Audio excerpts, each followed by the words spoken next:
தந்தை மகன் தூயாவின் பெயராலே ஆமீன். மத்தேயு எழுதின நற்செய்தி வாசகம் அதிகாரம் 18 இறை வசனங்கள் 1 முதல் 5 மற்றும் 10 முதல் 14 முடிய.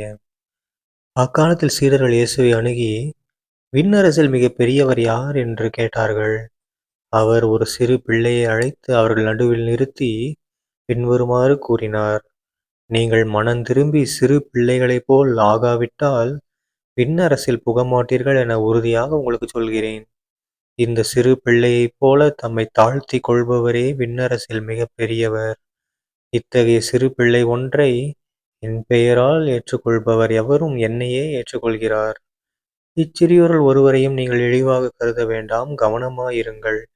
இவர்களுடைய வானதூதர்கள் என் விண்ணக தந்தையின் திருமுன் எப்பொழுதும் இருக்கின்றார்கள் என நான் உங்களுக்குச் சொல்கிறேன். ஏனெனில் மானிட மகன் நெறி தவறியோரை மீட்கவே வந்தார். இந்த நிகழ்ச்சிகளைப் பற்றி நீங்கள் என்ன நினைக்கிறீர்கள்? ஒருவரிடம் இருக்கும் 100 ஆடுகளுள் ஒன்று வழி தவறி அலைந்தால், அவர் 99 ஆடுகளை மலைப்பகுதியில் விட்டுவிட்டு வழி தவறி அலையும் ஆட்டைத் தேடிச் செல்வார் அல்லவா? அவர் அதைக் கண்டுபிடித்தால், வழி தவறி அலையாத 99 ஆடுகளையும் பற்றி மகிழ்ச்சி அடைவதை விட, வழி தவறிய அந்த ஒரு ஆட்டைப் பற்றியே மிகவும் மகிழ்ச்சியடைவார் என உறுதியாக உங்களுக்குச் சொல்லுகிறேன். அவ்வாறே இச்சிறியோருள் ஒருவர் கூட நெறி தவறிப் போகக்கூடாது என்பதே உங்கள் விண்ணகத் தந்தையின் திருவுளம். ஆண்டவரின் அருள்வாக்கு. கிறிஸ்துவே உமக்கு புகழ். அன்பான சகோதர சகோதரிகளே, இன்று பொதுக்காலம் 19ஆம் வாரம் ஆகஸ்ட் 12ஆம் தேதி 2025ஆம் வருடம் செவ்வாய்க்கிழமை. இன்றைய நற்செய்தியில பாருங்க, நம்ம இயேசு கிறிஸ்து ஆண்டவர் செம்மையான ஒரு விஷயத்த பண்றாரு. என்ன விஷயம்? நம்ம எல்லாருக்கும் யாரு பெரிய ஆள்னு சொல்றாரு. ஓகேங்களா? நம்ம நினைக்கிறோம், என்கிட்ட இந்த பவர்லாம் இருக்கு, என்கிட்ட இவ்வளோ காசு இருக்குது, என்கிட்ட இவ்வளோ பதவிகள் இருக்கு, நான் தான் பெரிய ஆள்னு நினைக்கிறோம். கிடையாது.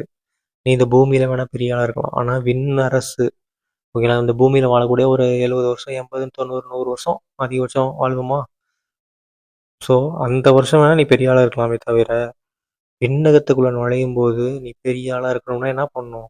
குழந்தைகள் மாதிரி இருக்கணும். குழந்தைகள் மாரி நல்லவங்களாவும், கடவுளை ஏற்றுக்கொள்ளக்கூடிய மனசு உடையவங்களாவும் இருந்தோம்னா தான் நம்ம என்ன பண்ண முடியும்? விண்ணகத்துக்குள்ள நுழைய முடியும். அது மட்டும் இல்லாம ஏசப்பா என்ன சொல்றாரு நம்ம எல்லாருக்கும்? நீ வந்து தப்பானவனா, கெட்டவனா இருந்தாலும் பரவால்ல. நான் உன்ன தான் தேடி வந்தேன். என்னை தேடி வா அப்படின்னு கூப்பிடுறாரு.